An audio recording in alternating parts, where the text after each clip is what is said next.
Hi friends, आर्थिक भूगोल की श्रृंखला को आगे बढ़ाते हुए आज हम आपके सामने एक नया चैप्टर लेकर आए हैं जिसमें हम पढ़ेंगे मिट्टियों के बारे में। मैंने आपको पिछले वीडियो में बता दिया था कि नेक्स्ट हम पढ़ेंगे मिट्टियों के बारे में। तो मिट्टियों के बारे में इसमें हम देखेंगे। इसमें जो क्वेश्चन आते हैं बेसिकली वो 3 प्रकार से आ सकते हैं। मिट्टी एक महत्वपूर्ण संसाधन, इस पर टिप्पणी लिखिए, या फिर मृदा संरक्षण पर टिप्पणी लिखिए, या फिर पूछ सकता है भारत में पाई जाने वाली मिट्टियों का विवरण दीजिए। तो ये 3 प्रकार से क्वेश्चन इसमें पूछे जा सकते हैं। तो इसमें हम तीनों का डिस्कस करेंगे। फिलहाल इसमें 2 का डिस्कस करेंगे। मिट्टी एक महत्वपूर्ण संसाधन, इस पर डिस्कस करेंगे, और मृदा संरक्षण पर डिस्कस करेंगे। और जो भारत में पाई जाने वाली मिट्टियाँ हैं इसको मैंने भारत के भूगोल में पहले ही कवर कर रखा है। तो इसे मैं इसके इंड स्क्रीन में लगा दूंगा, या फिर इसकी लिंक जो है मैं डिस्क्रिप्शन में दे दूंगा, आप वहाँ से इसे देख सकते हैं। तो चलिए देखते हैं मिट्टी एक महत्वपूर्ण संसाधन इसके बारे में। अगर आ जाए मिट्टी एक महत्वपूर्ण संसाधन टिप्पणी लिखिए तो उसके बारे में क्या है देखते हैं। तो मिट्टी, तो सबसे पहले देखते हैं मिट्टी होती क्या है।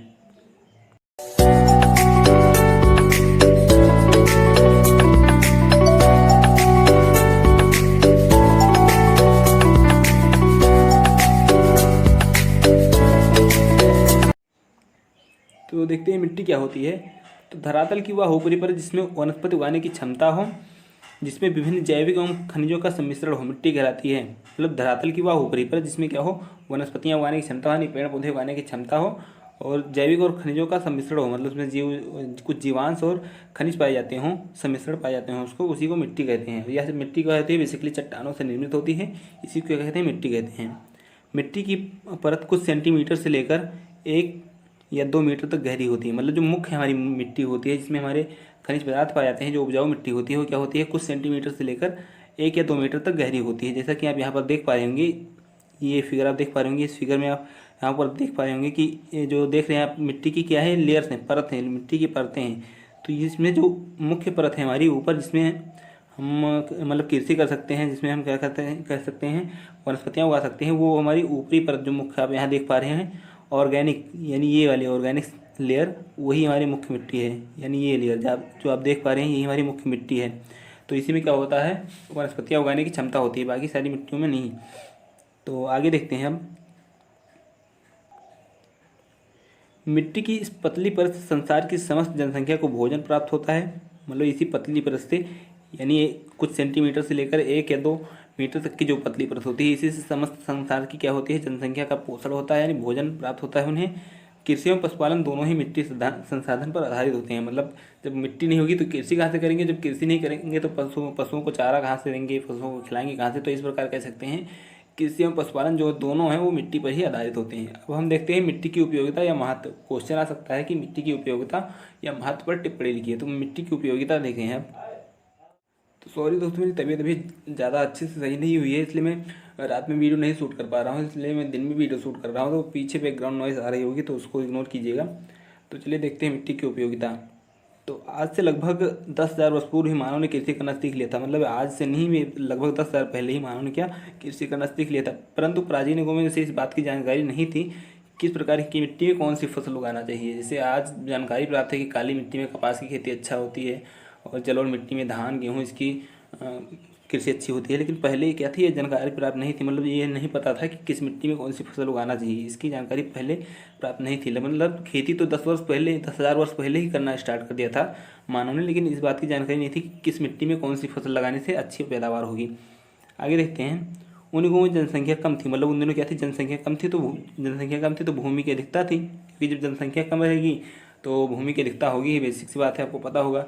एक कृषि क्षेत्र में पशुपालन, आखेट इत्यादि कई व्यवसाय साथ साथ चलते थे। मतलब एक ही क्षेत्र में क्या होता था, कृषि व्यवसाय और शिकार, ये सब एक साथ कई व्यवसाय चलाते थे। आगे देखते हैं। धीरे धीरे मनुष्य को विभिन्न प्रकार की मिट्टियों की उपयोगिता मालूम होती गई। मतलब धीरे धीरे क्या हुआ, उन्हें मिट्टियों के बारे में और विस्तृत रूप से और विस्तार से उन्हें पता चलता गया, और धीरे धीरे उनकी उपयोगिता मालूम होती गई, और उनके प्रयोगों में भिन्नता आई। मतलब उन्होंने अपने मिट्टी को क्या करते हैं, प्रयोग करने का तरीका बदल दिया कि जब उन्हें पता हो गया धीरे धीरे कि किस मिट्टी में कौन सी फसल लगाने से अच्छी पैदावार होगी, तो उन्होंने अपने मिट्टी की उपयोगिता को क्या हुआ, बदल दिया। आगे देखते हैं। भारत की सिंधु नदी घाटी, गंगा घाटी, जैसे आप हमारे यहाँ पीछे फिगर में देख पा रहे होंगे, ये गंगा नदी और सिंधु नदी।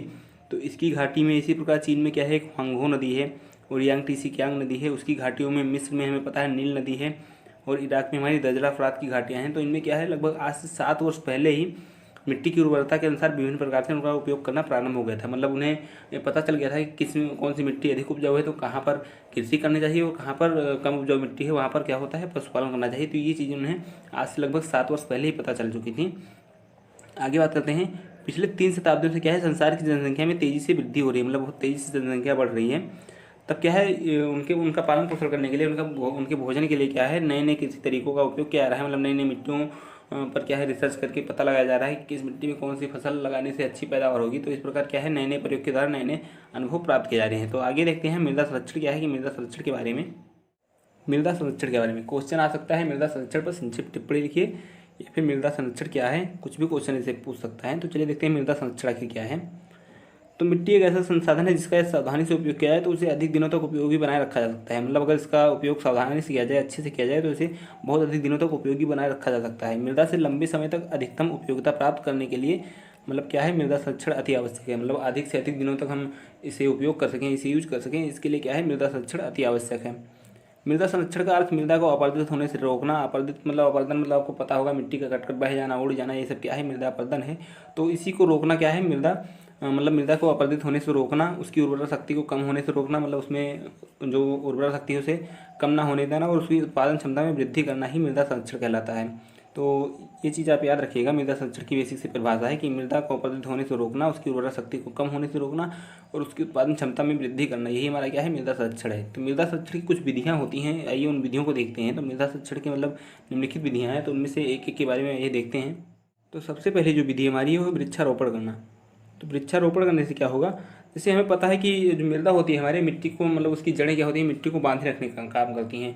और मिट्टी को जब बांधे रहेंगी उसकी जड़ें तो क्या होगी मिट्टी कटकर बहने से या फिर उड़ेगी नहीं, मतलब हवाओं के द्वारा क्या होगी उड़ेगी नहीं। मतलब जब जड़ें उसको जकड़े रहेंगी तो क्या होंगे वो मिट्टी का अपरदन कम होगा।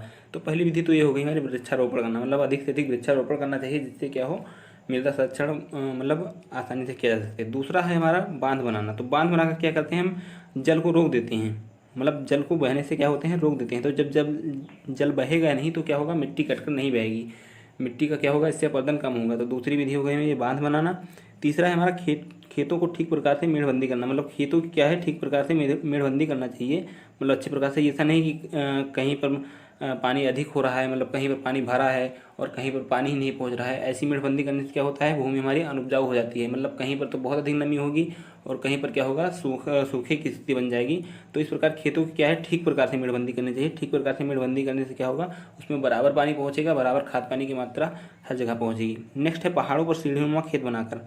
मतलब पहाड़ों पर क्या होता है सीढ़ीनुमा खेती की जाती है। क्यों? क्योंकि वहाँ पर जब पानी ऊपर से नीचे की तरफ बहता है तो क्या होता है मिट्टी की जो परत होती है वो छिल कर मतलब उसी सीढ़ी नुमा मतलब एक संरचना बन जाती है। मतलब सीढ़ी पर ही उसी रुक जाया करती है, वो सीधे डायरेक्ट कटकर नीचे नहीं बहाती, वो सीढ़ी पर क्या होती है रुक जाया करती है। तो इससे मृदा का अपरदन क्या होता है कम होता है। आप यहाँ हमारे पीछे फिगर में देख पा रहे होंगे सीढ़ीनुमा खेती देखने में कितना खूबसूरत लग रही है।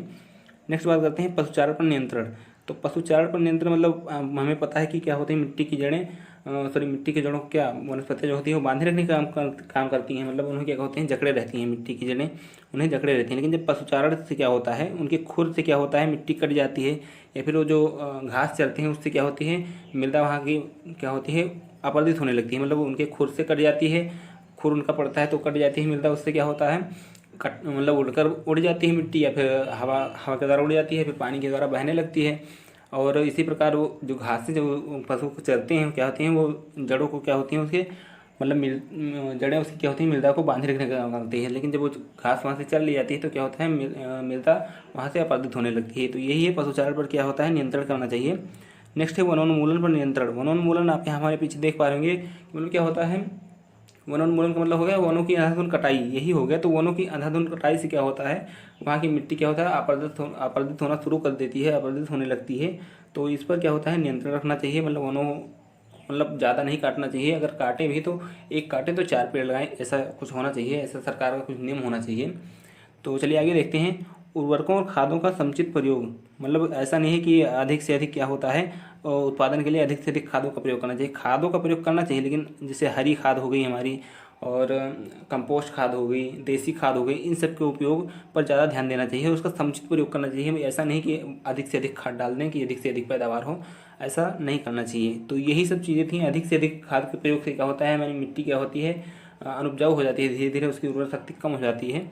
तो इस प्रकार क्या है, खादों का और उर्वरकों का समुचित प्रयोग करना चाहिए। तो और जहाँ तक हो सके उसमें हरी खाद, देसी खाद, कंपोस्ट खाद इत्यादि का प्रयोग करें, जिससे क्या हो उसकी उर्वरक शक्ति बनी रहे। तो यही था हमारा मिट्टी वाला चैप्टर। और नेक्स्ट क्वेश्चन पूछ सकता है भारत में पाई जाने वाली मिट्टियों का विवरण दीजिए। तो उसे मैं भारत के भूगोल में पहले ही आपको पढ़ा चुका हूँ, जिसकी लिंक मैं डिस्क्रिप्शन में दे रहा हूँ या फिर इन स्क्रीन में भी लगा दे रहा हूँ, आप वहाँ से देख सकते हैं। तो आशा करता हूँ आपको सब कुछ समझ आ गया होगा। अभी मेरी तबीयत बेसिकली बहुत सही से ठीक नहीं हुई है, मेरी दवा चल रही है, लेकिन जैसे ही मैं अच्छे से ठीक हो जाऊँगा मैं वीडियो रेगुलर अपलोड करने की कोशिश करूँगा। तो मिलते हैं आपसे नेक्स्ट वीडियो में, जिसमें हम पढ़ेंगे प्राकृतिक वनस्पतियों वनों के बारे में। तो तब तक के लिए आप वीडियो को देखिए, अच्छे से समझने की कोशिश कीजिए। तो मिलते हैं आपसे नेक्स्ट वीडियो में, तब तक के लिए जय हिंद, जय भारत।